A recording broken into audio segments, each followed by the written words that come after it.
And thank you very much, Scholar. Thank you very much. So, moving on to the next agenda.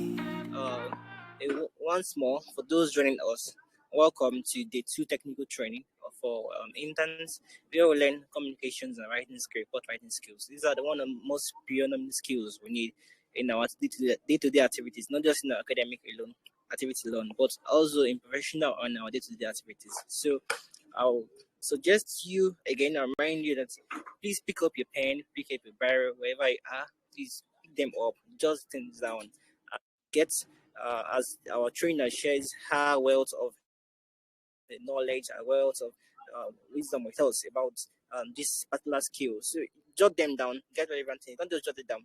Also practice. I just want to say that whether you are out for our program, in this program, we're expected to cover technical presentation and its writing as well, and then research and journal publications and defense. We're expected to cover these three things. But I want to say that before you can do these three things very well, you need to be sure that you've also established these other three that I'm going to mention. First of all is your content. If your content is not rich enough, by that I mean that whatever that is expected of you to present, be sure that you have gathered every information in that regards.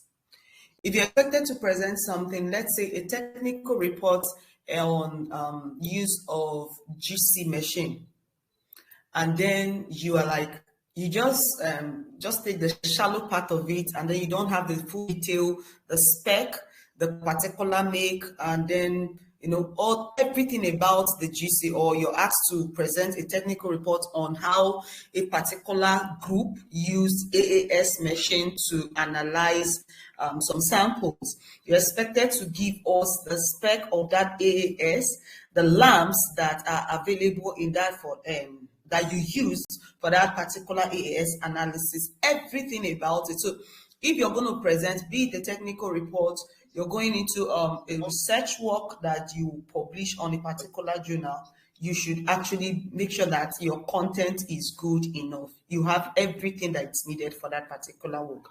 Now, the second one is your presentation format. Be sure that your presentation format takes the right way and that you present it properly. Now, you may have a very good content, but if it's not well presented, I mean, you're going to lose a lot of things. One is that it's going to affect your audience, because once your audience are not motivated to listen, it means that you will not achieve the aim of that particular presentation or the aim of that particular write-up. So it's, in fact, everything begins to show from your introduction. So it's going to show whether the audience would listen or take home what you have to share with them. In fact, let me just share one experience I had as a student. When I was preparing for my seminar, I had to go all the way to Port Harcourt because what I was to handle has to deal with oil and gas, flaring of gas. Yes. So I went to Port Harcourt, I went to Uniport, I went to so many places, and I gathered a lot of information of defense. My presentation wasn't wonderful, not because I couldn't explain what I did, but because my format was totally wrong. Wrong in the sense that at that time, what we used was cardboard sheets. We didn't have like slides that we have today. So we used cardboard sheets. So while I was presenting, I remember one of my lecturers was like, where is so sketch? Where is so diagram? Where is this? Where is the other one? So it's the whole thing affected. And when this bombardments were coming from him, the whole thing affected me, and it even affected my balance at the end of the day. But somehow my content was good. So if you're going to do well in any of these presentations, be sure that your presentation format also follows the right system or the right format. Then the last one is your confidence. If you don't have confidence over what you're about to talk to people about, over what you're presenting, nobody will listen to you. It's going to show in every way, because if you don't have confidence of what you are presenting, you will see that it will even affect your stability. any little thing, you will start shivering on stage. And with that, it's obvious that you are not an authority over what you are presenting, okay? So these are the three major things you must consider when you are presenting. So can I now have my slide now, Jerry? Okay, so the title for today's presentation is Online Technical Training for Interns. And then my first slide talks about the content of what we have today. I hope everyone can hear me. Yes, ma'am. So the content, and we're expected to cover three major things, and that is the technical report writing, publication of academic journals, and then best approach to academic defense. So the first one is technical report writing. Now, technical report writing is a format report designed to convey technical information in a clear and easily accessible format. It tells the listeners to think and try to have a general view of the topic of the presentation. Now, let me even go further. Like at the end of your 6 months IT training, you're expected to present a technical report of what you did in your IT place, what you learned, the things you also want your audience. Most often your audience are your fellow students and then your lecturers, the things that you want them to know about what you did.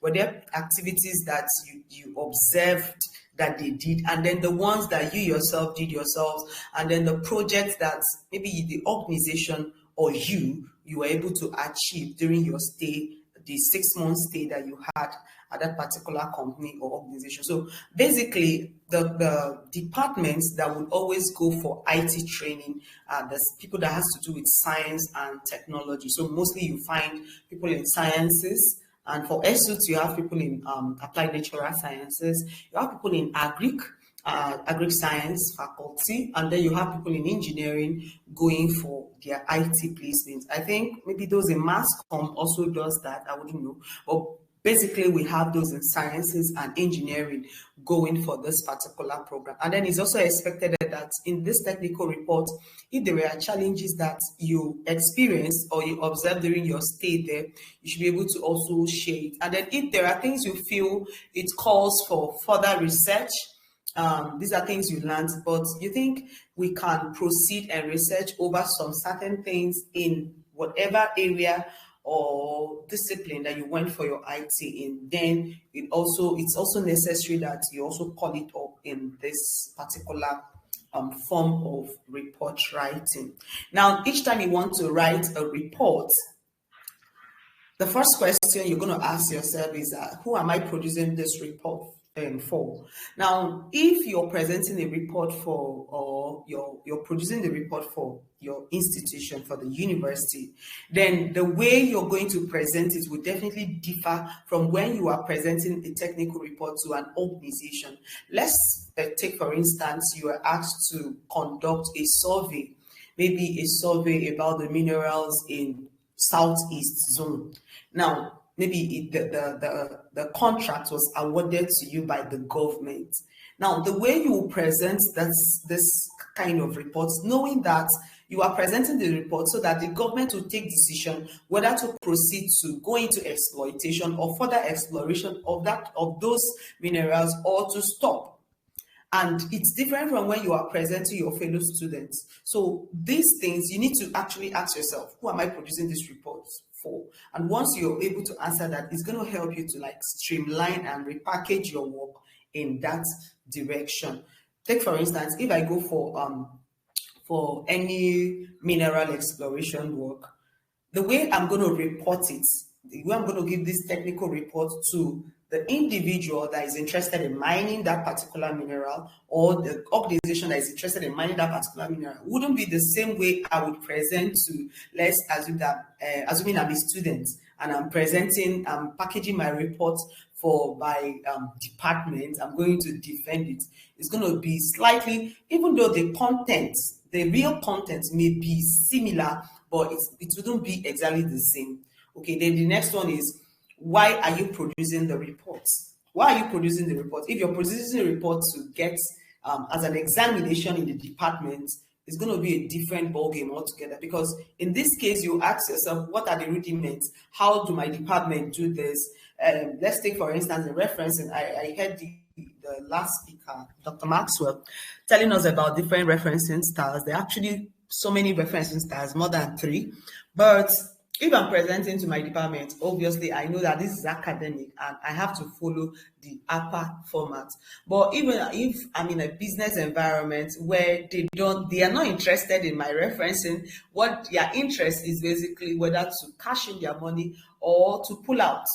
It's going to be a different thing altogether, okay? So why are you producing the report?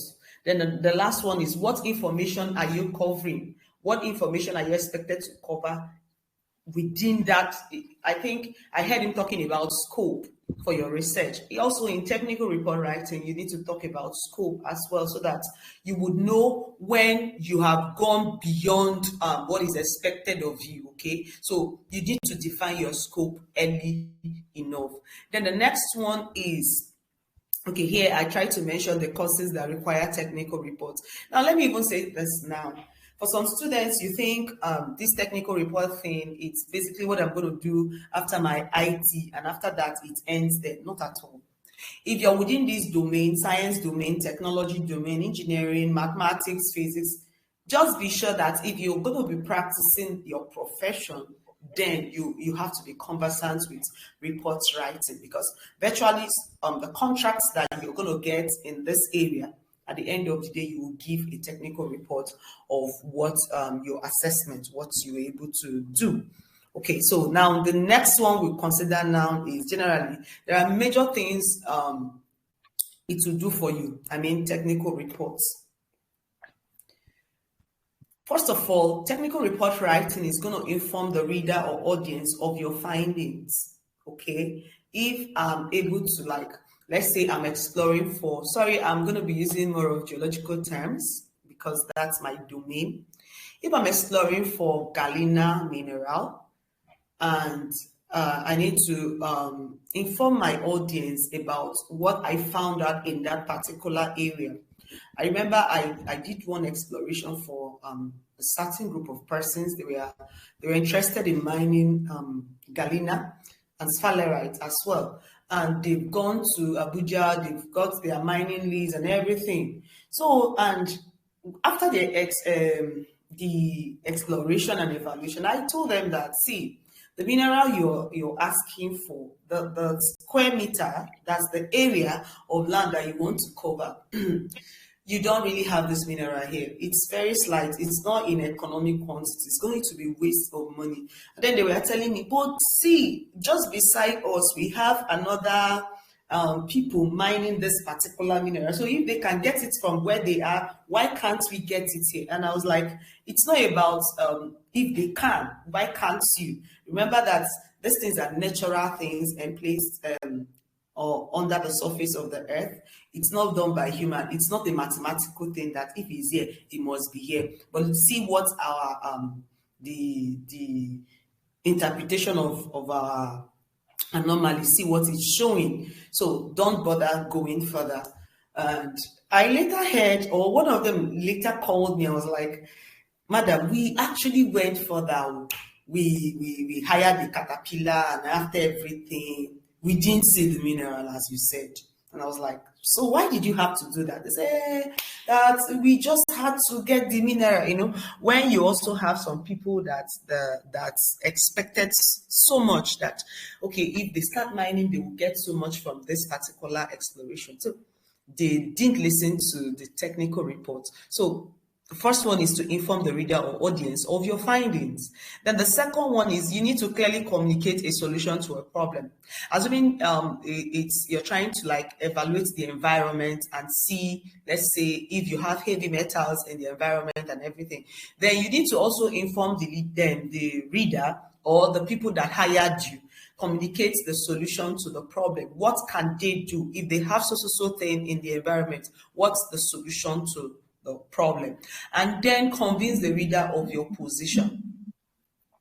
Whatever decision you are taking, okay, over the solution to their problem, you need to convince them about why you are taking that decision. Let them know why you are taking that particular decision so that they will not move into error. So if you're presenting your report after your IT to your department, to your lecturers, your fellow students, let them know this problem that you encountered. This is the solution that you think, assuming students are not really available in their IT centers because they are not being enumerated at the end of the day. Perhaps the companies are like, man, we are the ones teaching you. You are benefiting from us, so we don't have money to pay you.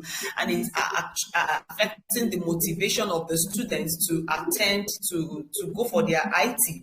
Now, this is a problem. So is there anything you think could be a solution?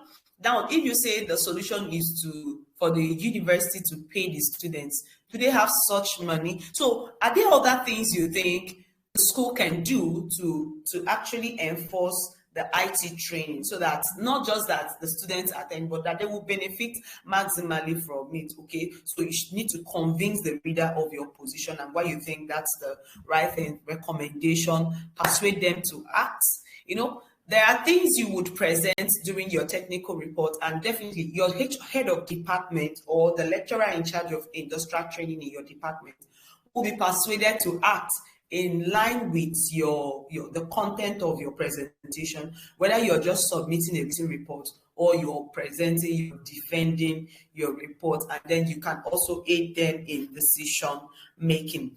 Now, the next one is, let's see, now that you want to present your technical reports, your IT report, what's the template like?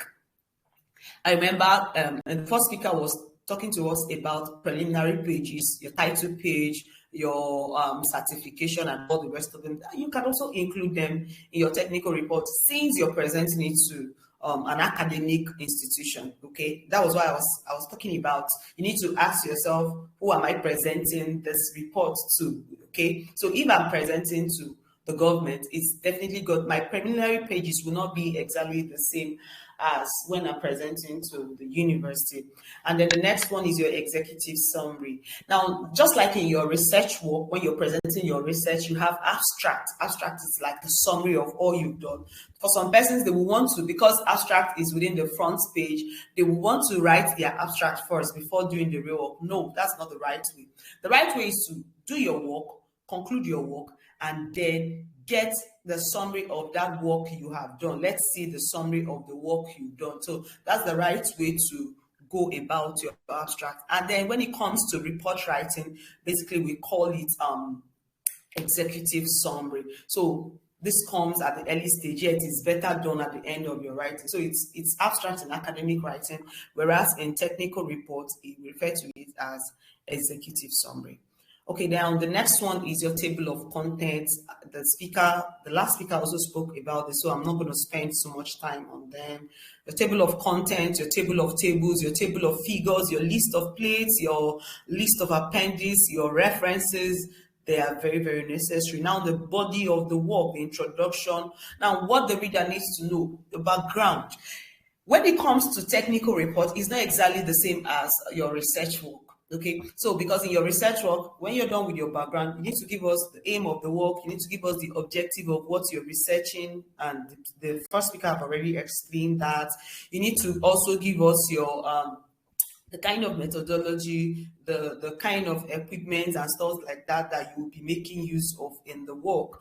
Okay, so but now what we just want you to do is to find a background that will motivate the reader or motivate the industry or the government of what you are presenting, the need, why it's necessary that particular work be executed and why you actually ventured into it. Then when you're done with the introduction, the next one is the work proper. Okay, remember in your normal research work, academic research work, the next one should be your literature review. Or here you get into the work, be sure that whatever thing you're writing is explicit. Don't say, they should know. Remember that if you're coming, let's assume you're coming from a mechanical engineering background, and then you're presenting your technical report. Don't assume that what are the basic things in mechanical engineering? Very, very elementary. You just pick those things and then you now assume that the person that is reading your work, remember that the person that is the minister that gave you the contract, or okay, let me just take the one of real business world. So the person that gave you the contract could be the minister, it could be a commissioner. That commissioner could be an expert in social science, could be an expert in political science. So if you're thinking that he knows everything, those elementary things in mechanical engineering, those elementary things in geology, you begin to tell him about aquifer, you begin to tell him about this, there's a lacuna here. He doesn't know all this, your jargons, okay? So you need to really be explicit with whatever you're presenting in your technical report writing. So your findings, make it clear, your recommendations, make it clear, and then your conclusion. Remember, in your recommendation, you actually need to find a way to motivate them to move into the work. You convince them that this is the right thing and to do if they are to proceed or not to proceed. It's actually what you recommend that will speak volume. So you see, for the example I gave us earlier, when those guys squandered their money by bringing an excavator, and after so many days they didn't find anything, they couldn't hold me responsible. You know why? The recommendation on that particular technical report was that they should not proceed. That within that one is that the area that they got the lease for is very small. And within that area, there is nothing much. And we showed them where we're having a little signal, but it's very, very small. It's small compared to what the other people has. And if they are to venture, they are going to lose money. So when they eventually lost money, nobody could hold us responsible because our recommendation said, don't proceed. And they went further because they needed to mine at all costs. So you need to get that in your work. Recommendation is very, very important if you're putting down any technical report, especially. In fact, even within the academia, very important. And outside the academia, very important. It can make you to lose millions of dollars and it can make you to gain millions of dollars as well. Okay, now so the next one is follow the following steps before formal presentation of your report. I just found a way to like bring out these steps. When it comes to technical report writing, I must say that in as much as in the academia, we try to like structure it to a certain pattern, but out there, it doesn't really follow a sequential pattern like we have in research work. But be sure that these things I'm going to mention now, they are covered in your technical report writing, whether it's outside the academia or within the academia. So introduction, I've talked about that. The structure, before you actually delve into your technical report writing, ask yourself, what's the structure of my work? How am I going to present it? Which one comes first? Which one comes last? What are the diagrams that are expected of me to include? The sketches that I need to include? Do I need to include organogram? Like, take for instance, you did your IT somewhere, and then you're giving us a technical report about the IT work that you did. Obviously, there's going to be an organogram at the introductory stage of the work. So you need to get these things like a mind map of what you're intending to achieve. Then your presentation proper. Plan the report too. Okay, that's, in fact, the summary of all I'm saying is plan your report. Write the first draft, revise the draft, and then have a report layout. So whatever you're writing, please be sure that you will be able to present that thing and defend it properly. Now, publication of academic journal. I'm not going to waste our time talking about how to conduct research again, because the first speaker have done that. And then when you have done your research work, perhaps your BSc, your MSc thesis, your PhD dissertation, whatever work you are doing, be it a postdoctoral work, see, you just need to follow the procedure he gave to you. But if you now want to present that particular work in a journal, definitely you will not publish everything. Let's take, for instance, maybe you're doing your undergrad project work. The number of pages could be about 80 pages or thereabouts. And then if you're doing your master's, you could have about 150 or thereabouts. And then if you're doing your PhD, some people's own could be up to 500 pages, depending, maybe adding your appendix and everything. Now, obviously, you cannot publish that in a journal. Journal is more or less like, we want to see what you have done, your introduction, your possibly a little thing about your literature and what prompted you to go into that particular research, the missing gap, and then your methodology, afterwards your results, and then discussion, like you have, like he said. But in the academic journal, it's going to be kind of summarized a bit. Remember, abstract comes first. So now we are not using executive summary again. We'll be using abstract. Are we together? Hello. Yes, ma'am. Yes, ma. Yes, Hello. ma. Hello. We can hear you, ma. Hello. Can someone hear me? Yeah. Hello. Can someone hear me? Exactly. Yes, we can. Okay. So if we are together, so I proceed. So now, when it comes to this publication, mostly the people that publish their research work are academia, the researchers, and then the students. And then don't just tell yourself, I'm still an underG student. See, you can start now to get people to hear your voice, and you can only achieve that by publishing what you have researched on. Let the world see what you've done. And remember, our first speaker told us that when it comes to research work, you don't just start from nowhere and end at nowhere. You must base your work on what people have done earlier on. So literature review is something that you cannot do without. You just have to concentrate so much on literature review. Now, let's take, for instance, that you're doing, I know that most people here are not doing their PhD, but there could be one or two persons running their PhD. And then your supervisor expects that you would review at least about 200 journals or 200 publications. Let's say 200 publications, 300 publications, or as the case may be. And then you're expected to read through all these things. Now, what some persons do is that they go through the abstract alone. But when you go through abstract alone, you may not get the full detail of what you are looking for. Although, when you're going through some abstracts, you could find some things that are very interesting, and then you now get into the journal proper and then go through it proper. But let me just say it here. I'm actually planning to produce a video on YouTube about how to there are some apps I saw that could help a researcher, try to summarize the different publications, and then help you to get the in thing. If it's the in thing about the introduction, the in thing about the methodology that was used, the in thing about the findings, so that it will help to make your work easier, especially if you've gone even beyond BSc. But even at BSc level, you can publish your work. So if you do a very good job, obviously you can publish it. So that will be on another page. So why do I need to publish my work? The first one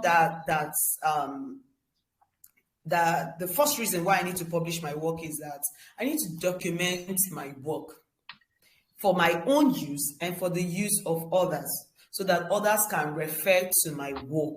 Okay, that's one reason why I need to publish my work, for my own use.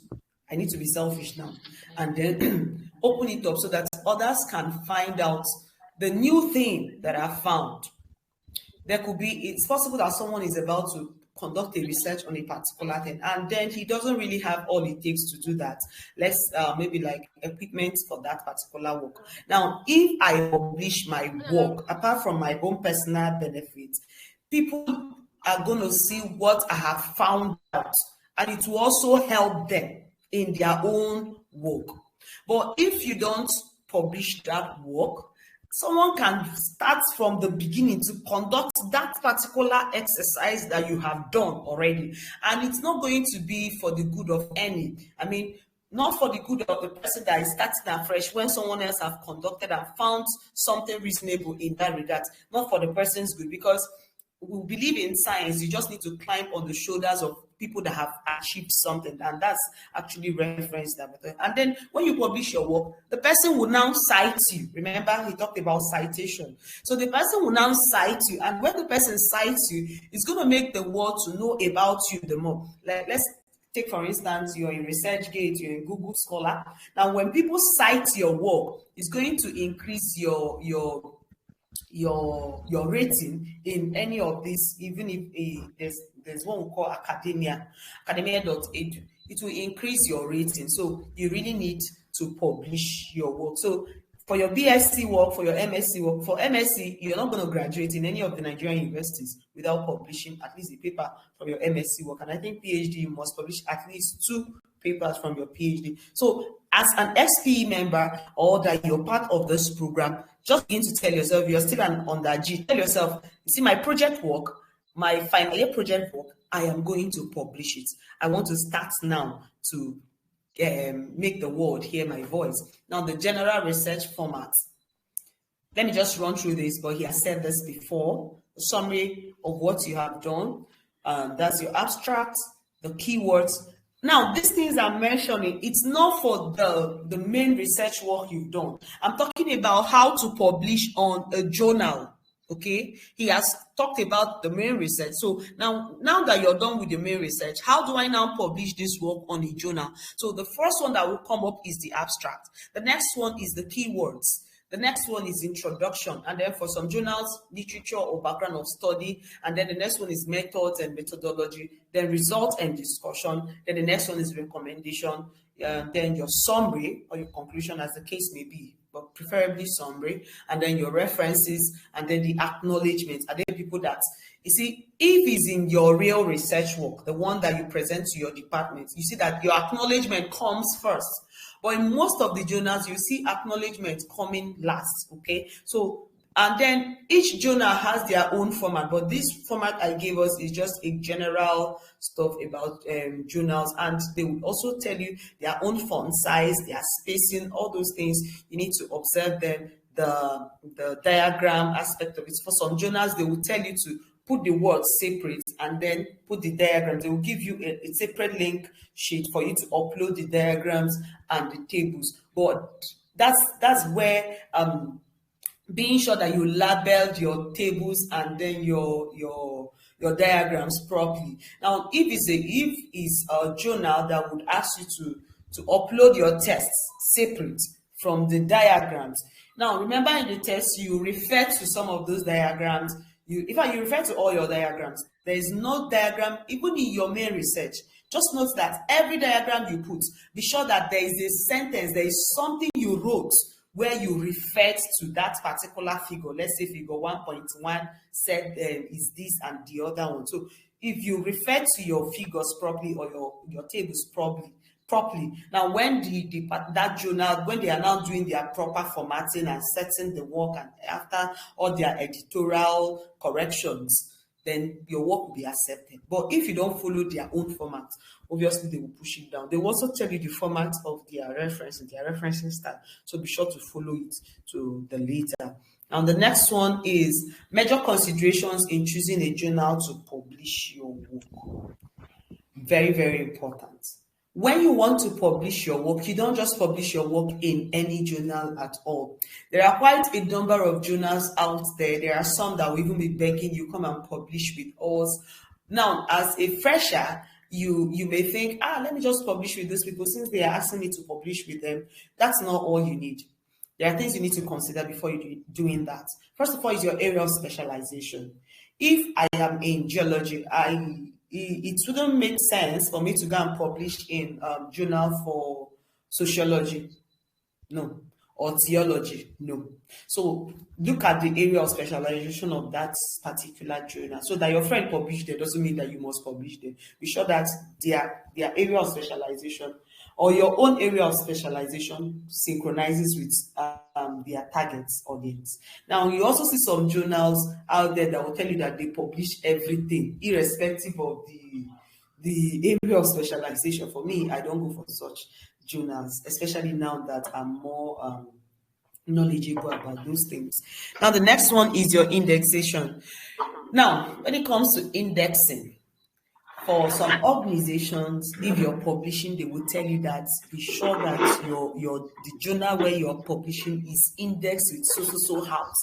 Now, when indexing simply means there are a group of journals or publishers that come together and say, for our journals, this is what we do, this is what we don't do, this is the kind of paper we accept, this is the kind of paper we don't accept. Okay, so they now group themselves. Now people will now know such indexing house. So, and such houses would always rate each journal. Some journals could be rated 4.5/5. Some could be rated 1.1. So these are the ranking of each of those journals. So when you come to some places, it's not just enough that you've published your work. We begin to look at the ranking of those journals. Are they indexed with which group of journals? In the next slide, I'm going to be showing us some indexing houses, so that when you're looking out for journals to publish, you could ask yourself, is my journal index here or the other place? Now, the next one to consider is the publication cost, the charges, and then for some journals, you have no costs at all. Now, for the journals that have no costs, it actually takes time for your work to be published. So you begin to look at, if you're a student and you don't have money, you can go for journals that do not have costs, but be sure that you will follow the right procedure. Because if you don't follow the right procedure, they will just throw away your work. It doesn't waste them time to throw away your work. You're not paying for it. Now, there are some others that charges as minimum as 25,000 or thereabouts, some Indian journals. And then some of those journals that are indexed with, let's say, like Scopus, they can charge as much as, because these things are in dollars, so you convert to Naira. So when you convert to Naira, some could be as much as 200,000 Naira. And stuff like that, 100-something thousand Naira and thereabouts. So if you're going for that of no cost, then you just give it time. Sometimes it could take as much as, for the ones that wouldn't charge you, your work could stay as much as 9 months, 10 months. Now, someone's going to ask me, why would it stay so long? Now, because you're not paying anything. In the same way, the reviewers are not being paid as well. Like currently, I have a work on my desk for review. Now, I think it's Springer Journal. They sent the work for me to review. I will definitely review it, but they will not push me with time. You have to deliver within 2 days, 3 days, 4 days. No, they're not going to do that. So, and sometimes when they send to some reviewers, after some time, the reviewer will say they are not interested, or this is not their area of specialization, or whatever. So they will keep moving your work from one reviewer to another. So until it goes round and eventually some persons are able to review. Remember, they are just doing it as their own contribution to the academia. So they are not getting paid for it. So that's why it takes so much time. Now, the duration of review and publication, I've said that one already. And then the author's guideline. You need to also look at the author's guideline. What are the things that are expected of you, and be sure to follow them so that your work will not be thrown to the garbage. Then the next one, so I'm going to talk about those publishing houses now, and then afterwards I will talk about the indexing houses. So you have journals by Thomson Reuters. These are the high-ranking ones. You have by Springer, you have by Elsevier, you have Cost Journals, you have Petroleum and Coal, Gates Open Research. There are actually a lot of them. And then I want to say this, whether you're going for the high-ranking ones or you're going for the low-ranking ones, please be sure that you have string of numbers and letters attached to your work. That's what we refer to as DOI. Now, for your DOI, the Digital Object Identifier, some journals don't use DOI. And why it's good to use DOI is that, like, I just posted a DOI of one of my works. Now, if you just copy this DOI and place even on Google, it will just bring up that particular journal. Sorry, there are no two work publications that will have the same DOI. So DOI is very, very important. So whichever journal that you choose to publish your work, please be sure that they are going to give you your DOI. And then the next one is the indexing houses. So you have the Scopus, you have Schemago, you have Google Scholar, you have Microsoft Academic General, you have Publon, Dimensions, Hadoop, Scholar, Semantic Scholar, and all the rest of them. So for some universities, when it comes to assessment, especially for their lecturers, they will go for Scopus indexing house. Some will go for Schemago, whatever one. So whichever one that your environment requires, be sure to provide it. But even if, for me, I've learned that irrespective of what your environment requires, go for the best. When you go for the best will also locate you. Okay. Now we'll now move to the defense proper. Now, why am I going for defense? Defense is both for communication, is used for communication, is used for lecturing, is used for examination in the academia. So I could go for defense to communicate a particular, like your IT defense is expected that you communicate and let us know what happened in your place of IT placement, communicate to us what happens there, what you think the university should do. You know, it's like a communication thing. Now, your defense could also be lecturing. Like when you're presenting your seminar in the department, more or less you're lecturing both the students and then the lecturers as well. It's assumed we are not gurus in that area, that small area that you are asked to present a seminar work on. Now, before submitting your special paper, that's the written work, you present a seminar.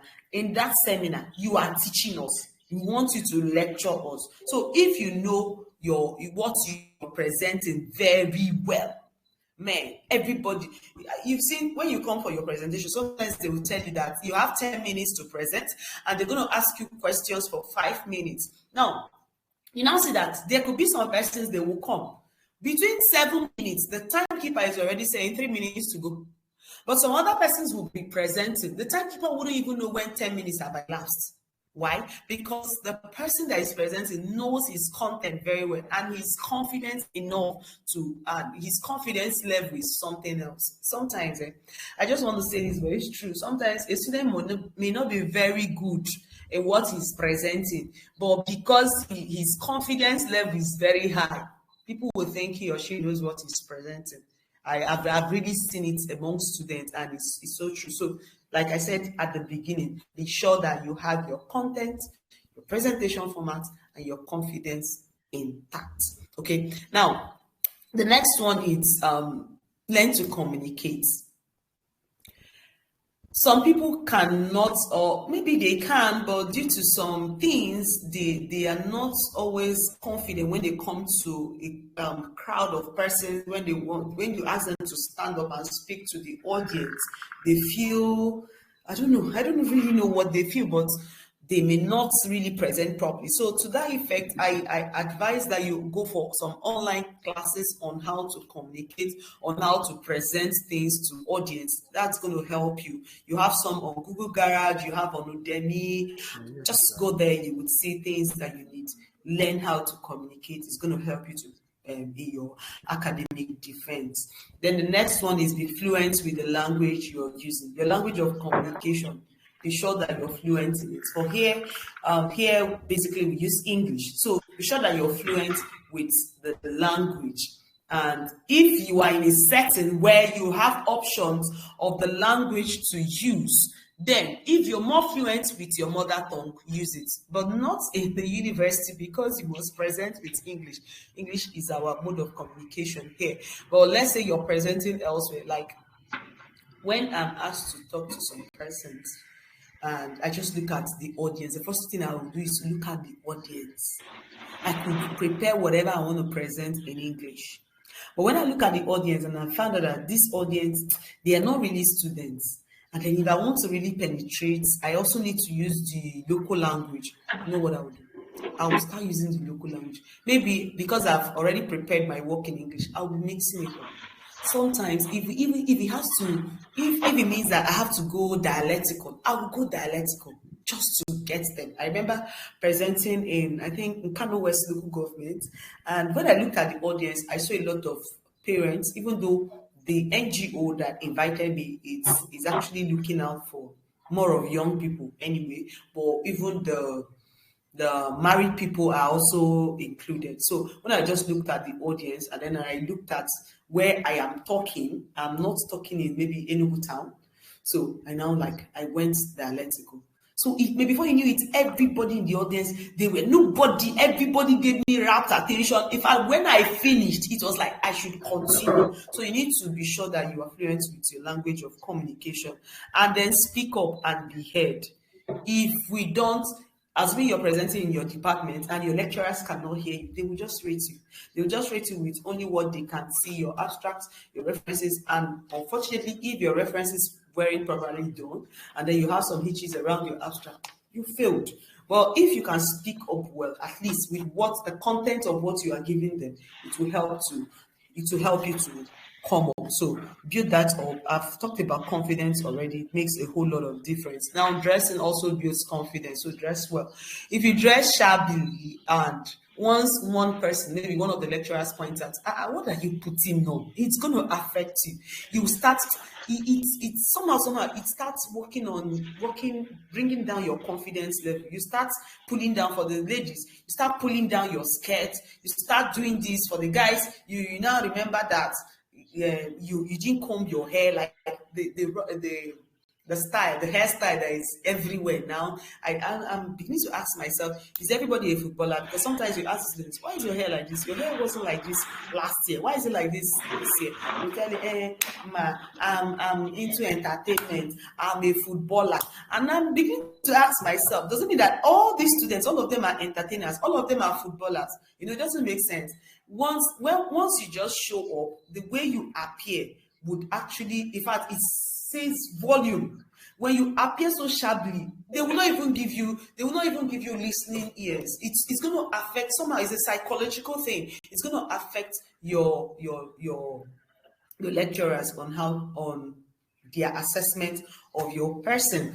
And then be sure that your figures, your citations, your tables properly labeled, cited, and arranged. I just want to say this. In your main work, if you're citing, if you're referring to a particular table in your main work, if that table is in chapter 1, obviously it's going to be table 1 point something. If it's in chapter 2, it's going to be table 2 point something. But if you're presenting a slide, and then you picked a table in chapter 2, a table in chapter 3, a table in chapter, let's say 4 tables from chapter 3, you will not come on the slide and show and tell us table 3.2, table 3.4, then the next one, table 5.0. No, it doesn't work that way. When you're in your slide, you're just going to number them table 1.0, 2.0, at most 2.1. So, but it's better that in your slide you arrange your tables or your figures sequentially, just 1.0, 2.0, like that. It's going to help you to know, like, assuming your audience, they want to refer to a particular table, the person will just tell you, okay, move to table 3.0. But if you just follow the same thing you have in your spatial paper or in your typed project work, it's going to bring a lot of confusion. So when you're presenting for defense, just follow a serial number. But when it didn't work, be sure that every of your table will follow with the chapter where that particular table is found or figure is found. Now, if you're using PowerPoint, then be sure to discuss bullet points. Don't give notes and end up reading them. Now, most students would always, not most, some students would want to bring everything they need, everything they would say on their PowerPoint. No, that's not proper.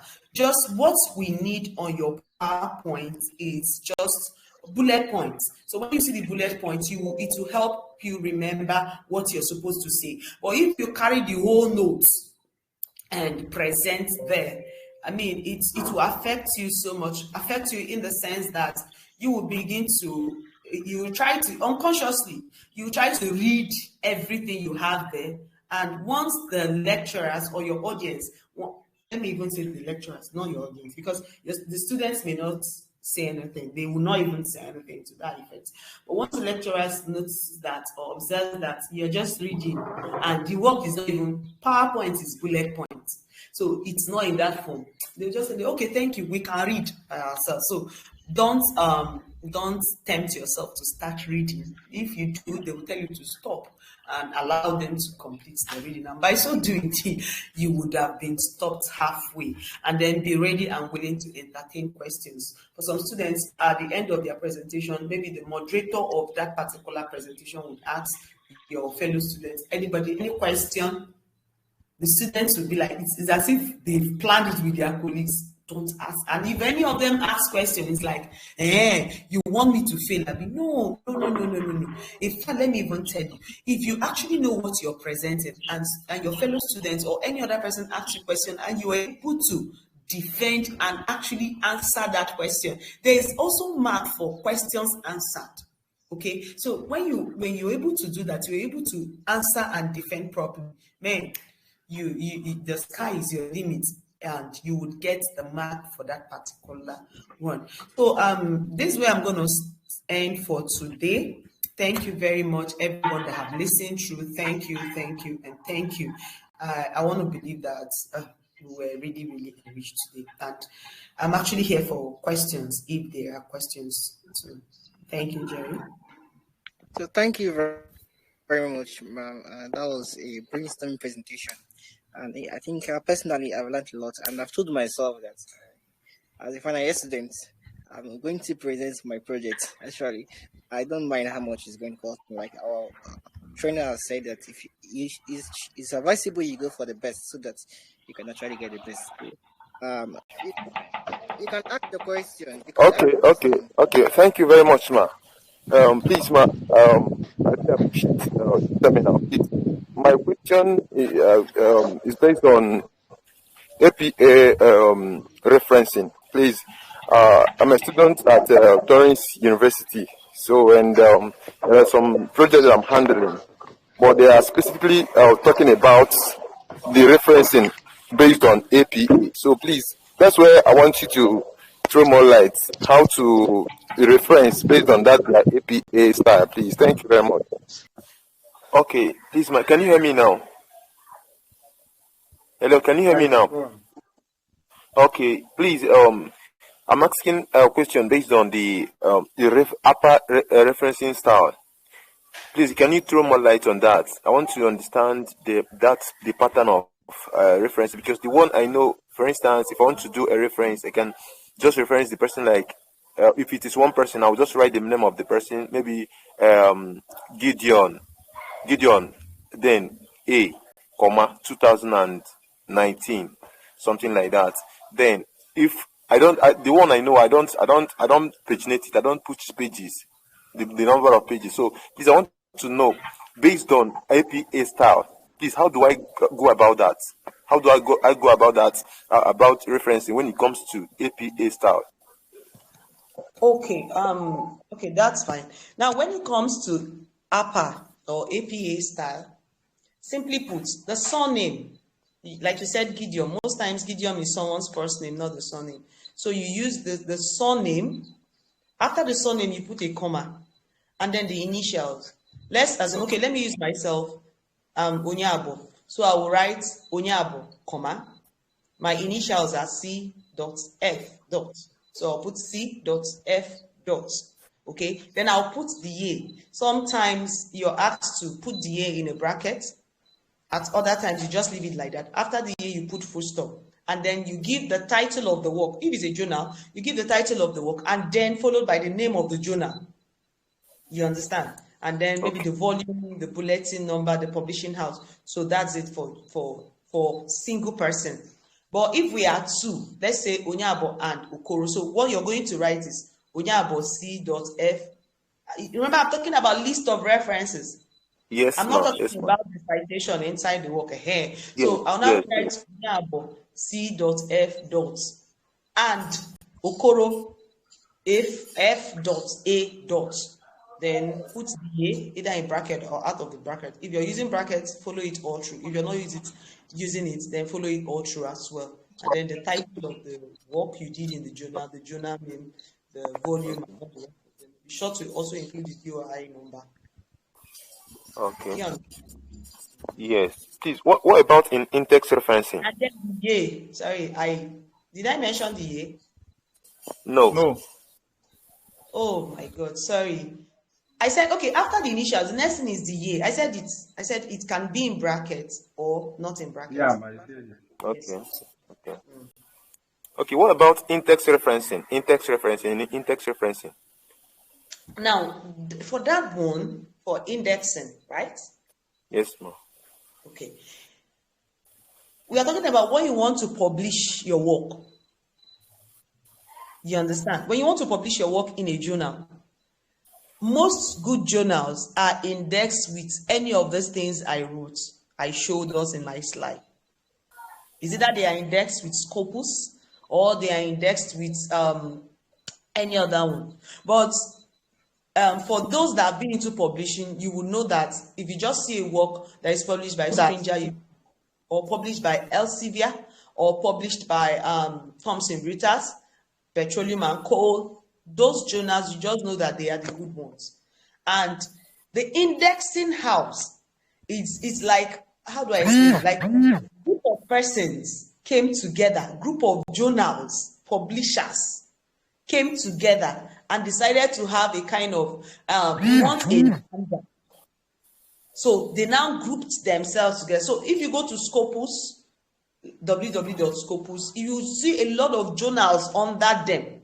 So, and for most of the, if you want to know because if you open up, a lot of guys are out there to make money, okay? So even if they sent whatever to your email, and then you want to be sure that these guys are indexed with so journals, just go to the bottom of whatever they sent to you. They will now put those things. They may put like Google Scholar, put Scopus at the bottom. That is still not enough for you to know if those things are actually indexed with Scopus or whatever. What you're supposed to do is to click on them. If you click on the Scopus or you click on the Schemago on that their page, it takes you to Scopus page, as in the main site of Scopus. With that their name, you will see their name there. That's when you know they're actually indexed with Scopus or they're actually indexed with Schemago. If it doesn't take you, anybody can do anything. At least trust young people with technology. Okay. Okay. Okay, That's fine. That's very fine. Thank you very much. Another thing, please. For instance, you're writing you're writing an assignment now on the process. You're on the process. Then the in-text reference you want to reference somebody in in-text reference. In-text. Do you understand what I'm saying? Yes. Yes. So if you want to, for instance, now they're maybe up to 3 persons that you want to reference. Can you just write it? Maybe use, okay, for instance, Gideon 2000 and something at all, or Gideon at all 2000 and something. So how do you do that one in text referencing? If I understand your question, are you talking about how do I cite? Yes. Gideon Yes, to cite someone's work. Okay. Now, for some journals, remember when I was speaking, I said you need to find out the guidelines of that particular journal. Now, for some journals, what you would see in the main work would be, let's use your Gideon. What you will see, if there are many, if there are more than 2, what you will see is Gideon et al. 2010 in bracket. Let's take, for instance, okay, let me just say something, assuming I'm writing, and I say, according to Gideon et al. 2010, so thing can be applied in so way. Okay. Do you understand? Now, if that 2010, according to Gideon, or Gideon, whatever, said that 2010 will be in brackets. If I am putting that Gideon inside the sentence, the sentence I'm writing, then the year will be in brackets. But if I'm done, I've said what Gideon said, then at the end, I now want to reference that thing. I will now put both Gideon and the year in brackets. Okay.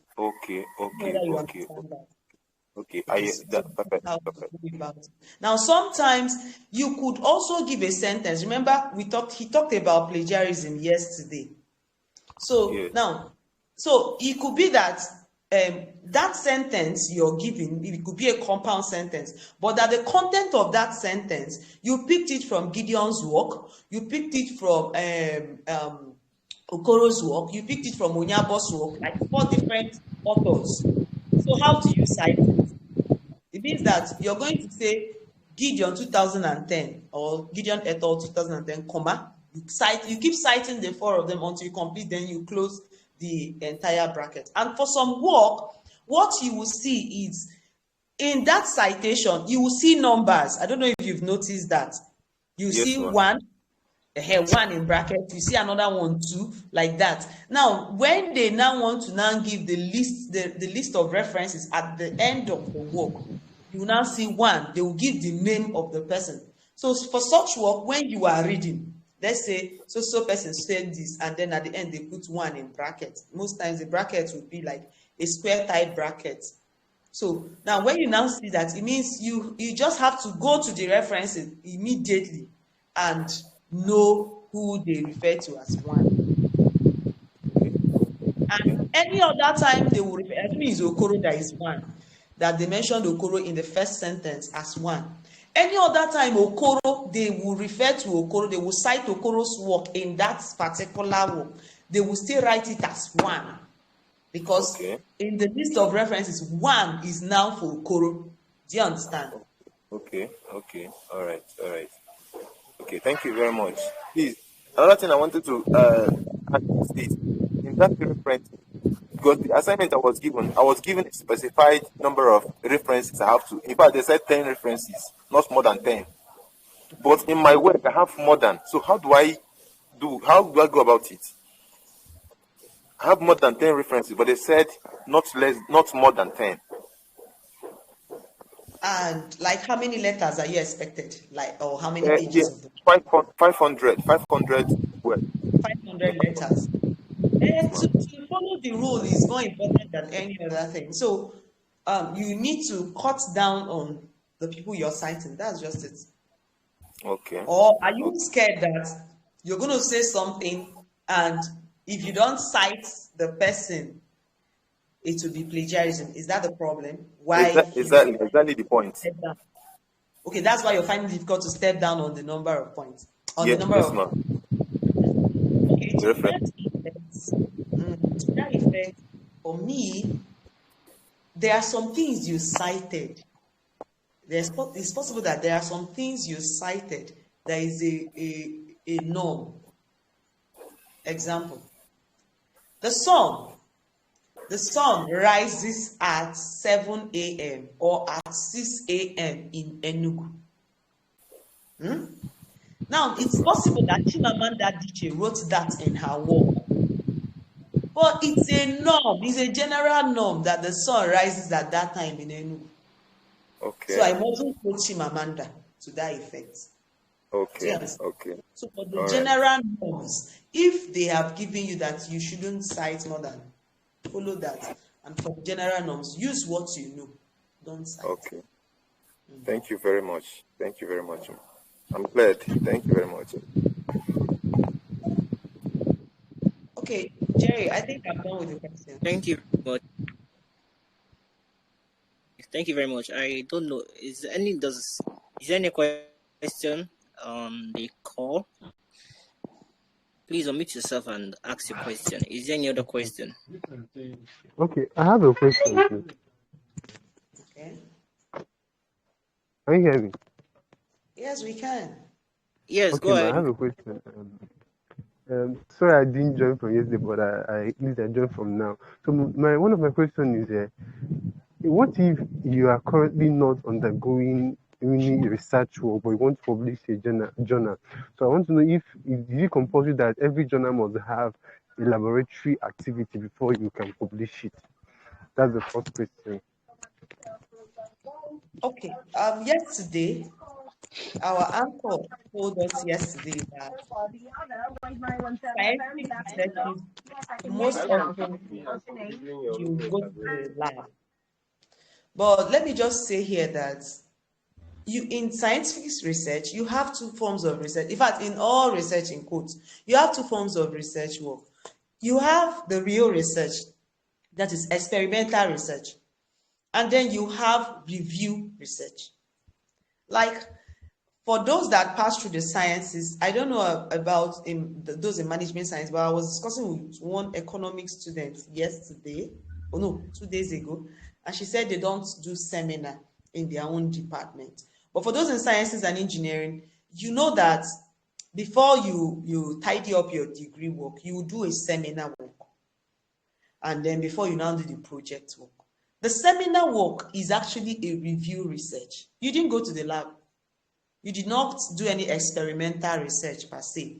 You're basically reviewing what other people have done, the findings you saw from people's work. So it's not a must that before you would publish a work, it must be experimental research. It could be review research. But don't even think that review research is easier. Sometimes it could be more tasking because you really need to review a lot so that your work will be authentic and thorough. So it's not a must you must conduct experimental research. You can also publish review research.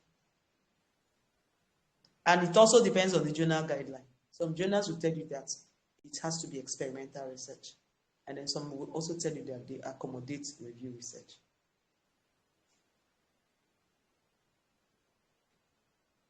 I've answered that. Okay, but I think I have another question, Sha. The second one, in the case of a review article, okay? You answer partly the question. I wanted to ask if if the review article is easily accepted. Then, but another thing is, are there sponsorship in case of researchers? Maybe people wanting to go into research, or are there partnership or sponsorship for them? Of course, yes. I would say yes and no. Yes, there are. No, because they are very, very competitive. When you are going into research, if you're a researcher, the ultimate shouldn't just be until I get sponsorship. There should be, because even the people that would sponsor you, they want to see some works that you have done. If you don't have any work done, nobody will give. I mean, it's not a charity organization. Nobody will give you their money. They need to see what you have done in the past and be sure that that would actually prove to them that you can actually carry out the research work. So depending on your area of interest, there are grants out there, there are support mechanisms out there, bench work, but many times they could be very, very competitive. I remember a colleague of mine was telling me about a research grant that is meant for pregnant women. You can imagine. Pregnant women in science and technology. So there are actually a lot of grants. Most of them are coming from outside the country, but you need to be good. They are always competitive.